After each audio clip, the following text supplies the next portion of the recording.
Hello అండి, welcome to government jobs portal. So చూసుకోండి, మనకి ఈరోజు ఆర్ఆర్బి ఏఎల్పి సిబిటి 1 అంటే నవంబర్ 25th షిఫ్ట్ 1లో వచ్చిన మ్యాథ్స్ క్వశ్చన్స్ అయితే మనం ఈ వీడియోలో చూద్దామండి. ఒకవేళ కనుక మీరు నెక్స్ట్ షిఫ్ట్స్లో ఎగ్జామ్ రాస్తున్నట్టయితే 9160085856 అనే ఈ నెంబర్కి వాట్సాప్లోని మీకు గుర్తున్న క్వశ్చన్స్ అన్నీ కూడా తప్పకుండా పంపించండి. వాటిని కూడా మనం డిస్కస్ చేద్దాం, ఓకేనా? సో ఓకే, కొన్ని క్వశ్చన్స్ అయితే మనకు వచ్చాయి. ఆ క్వశ్చన్స్ మనం ఈ వీడియోలో అయితే డిస్కస్ చేద్దాం, ఓకే? సో ఫస్ట్ క్వశ్చన్ చూడండి, x + 1/x = 5 అయితే x² + 1/x² ఎంత అంటున్నారు. దీనికి ఒక సింపుల్ ఫార్ములా ఉంది. ఏంటి? x + 1/x ఒకవేళ k అనుకోండి, అప్పుడు x² + 1/x² వచ్చేసి k² - 2 అవుతుంది అనమాట, ఓకేనా? సో అది ఎలా అవుతుంది? సింపుల్గా ఏం చేయొచ్చు అంటే, ఈ x + 1/x ఉందా, ఇప్పుడు ఫర్ ఎగ్జాంపుల్ చూడండి, x + 1/x k అనుకోండి, దీని హోల్ స్క్వేర్ చేసాం అనుకోండి, ఇది స్క్వేర్ అవుతుందా? అవునా? So a + b whole square form ఏంటి? a² + b² + 2 × a × b అంతేనా? = k². సో x ఇక్కడ క్యాన్సిల్ అయిపోతే x² + 1/x² + 2 అవుతుంది కదా. ఈ 2 అటుపక్క వెళ్తే ఏమవుతుంది? -2 అవుతుంది అనమాట. సో x + 1/x k అయినప్పుడు x² + 1/x² k² - 2 అవుతుంది. అలాగే x² - 1/x² ఎంత అవుతుంది? k² + 2 అవుతుంది అనమాట, ఓకేనా? ఇవి వెరీ ఇంపార్టెంట్ ఫార్ములాస్. నెక్స్ట్ షిఫ్ట్స్లో మీకు ఈ క్వశ్చన్ వచ్చే ఛాన్సెస్ ఉంటాయి. x² - 1/x² కూడా అడిగే ఛాన్సెస్ ఉంటాయి, ఓకేనా? సో ఇప్పుడు 5 ఇచ్చారు k ప్లేస్లో, అంటే 5² - 2 అవుతుంది. సో 5² అంటే 25 - 2 అంటే 23 ఆన్సర్ అవుతుంది అనమాట, x² + 1/x² value. So next question చూద్దాం. HCF ఆఫ్ 45 and 48 అడిగారని చెప్పారు. సో చూద్దాం, 45కి 48కి HCF ఎంత అండి? రెండింటికి కామన్గా ఉండే ఫ్యాక్టర్ అది హైయెస్ట్ ఉండాలి. రెండింటిని డివైడ్ చేసే నెంబర్ ఏంటి? 3 డివైడ్ చేస్తుందా? ఇప్పుడు 45 48 3 డివైడ్ చేస్తుందా? చూడండి, 3ని కామన్ తీసా, 15 16 ఇంకేమైనా కామన్గా ఉందా? ఇంకేం లేదు కదా కామన్గా, ఓన్లీ 3 మాత్రమే ఉంది కదా కామన్గా. సో 3నే HCF అవుతుంది అని చెప్పచ్చు, ఓకేనా? Simple question. సో ఇది వచ్చిందో లేదో మీరు కామెంట్స్లో చెప్పండి. So what is the average of first 25 multiples of 3 అన్నారు. 3 యొక్క మొదటి 25 గుణిజాల సగటు ఎంత అంటున్నారు. First 25 multiples of 3. First multiple ఏంటి అంటే, మల్టిపుల్స్ అంటే ఏంటి? 3 టేబుల్లో ఉన్నవి మొదటి 25 యొక్క యావరేజ్ ఏంటి అంటారు. మొదటిది ఏంటి? 3 × 1 3 కదా.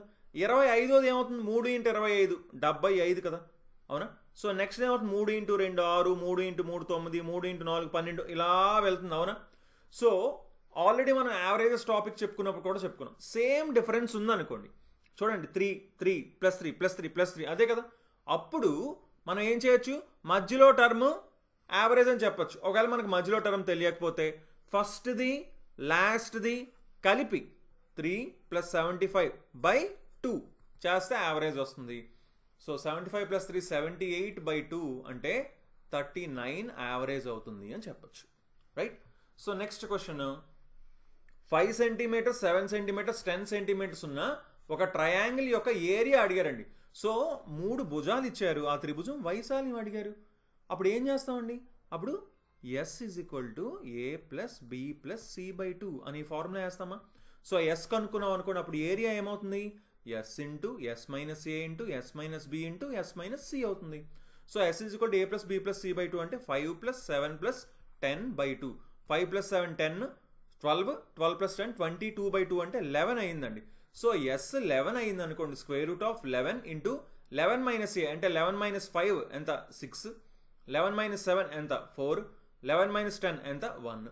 సో √11 × ఇక్కడ 2 కామన్ తీసాం అనుకోండి, 2 × 3, అలాగే ఇక్కడ ఒక 2 తీసాం అనుకోండి, 2 × 2.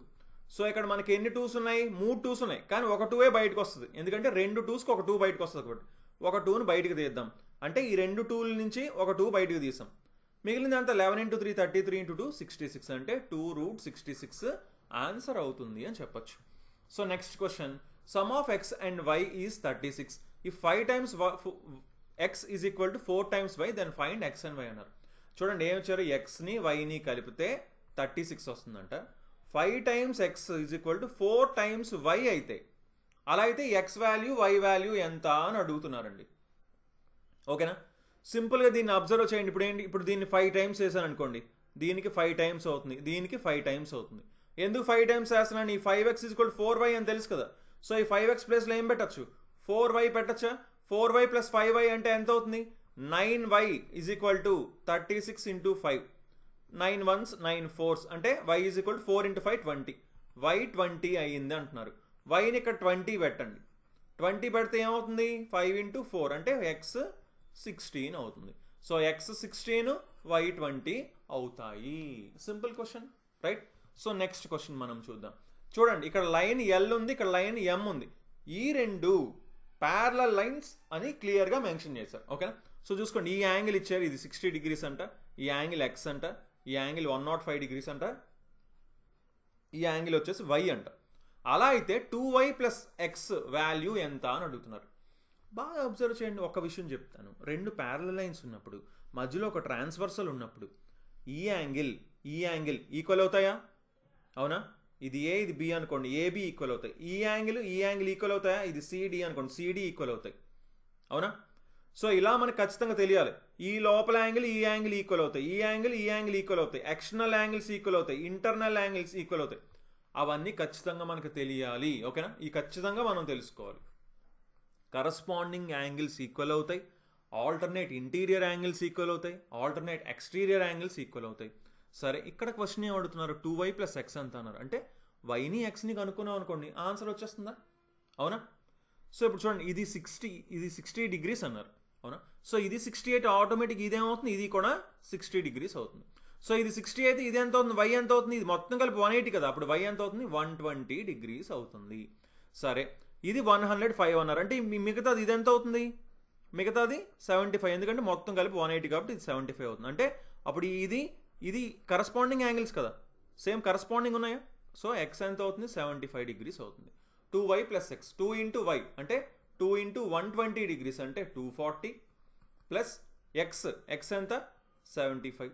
సో 240 + 75 అంటే 305 degrees ఆన్సర్ అవుతుంది అని చెప్పొచ్చు. ఓకేనా? సో నెక్స్ట్ క్వశ్చన్ చూడండి, 9.6 = 16.8, డబుల్ 18 x అన్నారు. x వాల్యూ ఎంత అన్నారు? సో ఈ రెండు ప్రపోర్షన్లో ఉన్నాయంట. అంటే ఏంటి? 9.6 / 16.8 = 18/x అవుతుంది. డెసిమల్ పాయింట్స్ని ఏం చేయొచ్చు? మనం ఇగ్నోర్ చేసేచ్చు, ఎందుకంటే రెండింటికి ఒకటే ఉంది కాబట్టి డెసిమల్ పాయింట్ రెండు పోతాయి. సో మామూలుగా ఇంకా క్యాన్సిల్ చేసుకుందాం, అంతేనా? మామూలుగా క్యాన్సిల్ చేసుకుందాం. 12 టేబుల్లో పోతుంది కదా, 12 14s 168, 12 8s are 96. 2 టేబుల్లో 2 4s 2 7s, ఇక్కడ 2 టేబుల్లో 2 2s 2 9s. సో ఎక్స్ని ఇటుపక్క పంపిస్తే ఈ 7 ఇటుపక్క వస్తుంది. 9 × 7 అంటే 63 డివైడెడ్ బై 2 కిందకి వెళ్ళి డివైడెడ్ బై 2 అవుతుంది, అంటే 31.5 అవుతుంది. ఎక్స్ వాల్యూ ఎంత అయింది? 31.5. సో నెక్స్ట్ క్వశ్చన్ చూద్దాం. ఒక 3 నెంబర్స్ ఉన్నాయంట, ఆ మూడు సంఖ్యలు 2:3:4 నిష్పత్తులు ఉన్నాయంట. 2:3:4 రేషియోలో ఉన్నాయి. అలాగే వాటి సమ్ కూడా ఇచ్చారు 1332 అని. అలా అయితే బిగ్గెస్ట్ అండ్ స్మాలెస్ట్ నెంబర్ మధ్య డిఫరెన్స్ ఎంత, వ్యత్యాసం ఎంత అంటున్నారు. 2:3:4 నిష్పత్తులు ఉన్నాయంటే మొత్తం టోటల్ ఎంత అయింది? 9 భాగాలు అయిందా? 9 parts అయింది. ఆ 9 parts ఈక్వల్ ఎంత ఇచ్చారు?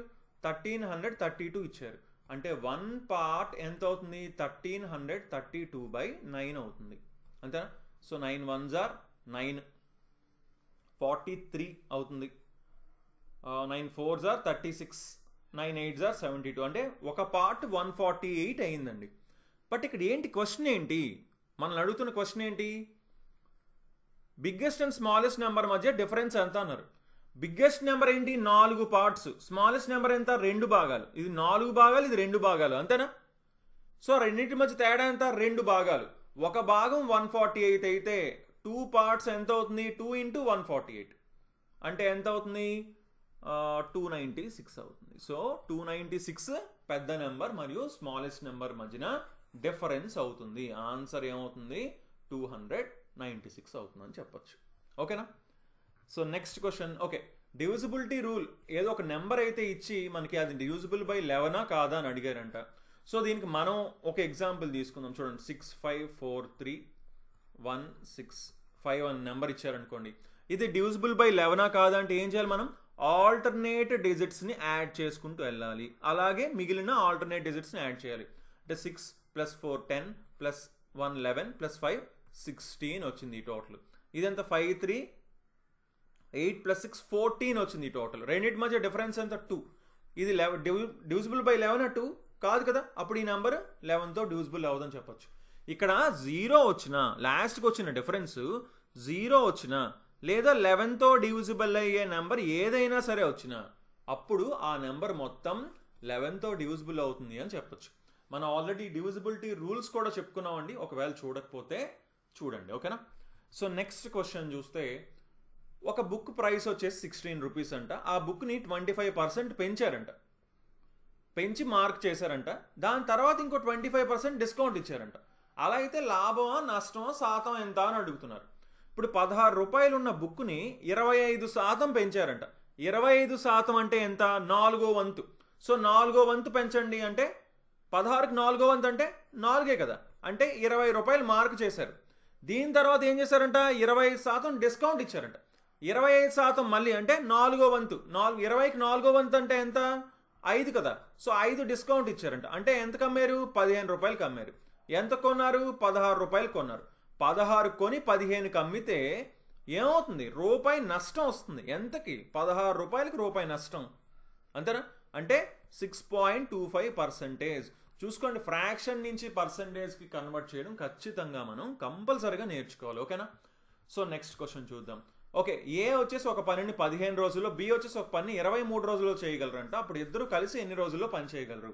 ఇలా ఇద్దరినే ఇస్తే ఇప్పుడు ఏ రోజుల్లో, బి రోజుల్లో పని చేస్తే, ఇద్దరినే ఇస్తే AB by A plus B అనే సింపుల్ ఫార్ములాని యూజ్ చేయొచ్చు అనమాట. అంటే 15 days 23 days కాబట్టి 15 × 23 బై 15 + 23 ఆన్సర్ అవుతుంది అని చెప్పచ్చు. ఓకేనా. ఓకే, ఈ క్వశ్చన్ వచ్చిందో లేదో కూడా మీరు ఒకసారి కామెంట్ చేయండి. సో నెక్స్ట్ క్వశ్చన్ చూడండి. ఓకే, చూసుకోండి, ఇలాంటి క్వశ్చన్స్ అయితే మనకి 2 ఉన్నాయి. ఈ రెండిట్లో ఏదో ఒక క్వశ్చన్ అయితే వచ్చి ఉంటుందండి. ఓకేనా. సో ఏ వచ్చేసి ఒక పనిని 6 రోజుల్లో చేయగలరంట, బి వచ్చేసి ఒక పనిని 8 రోజుల్లో చేయగలరంట. సి సహాయంతో వాళ్ళు 3 రోజుల్లోనే పని పూర్తి చేశారంట.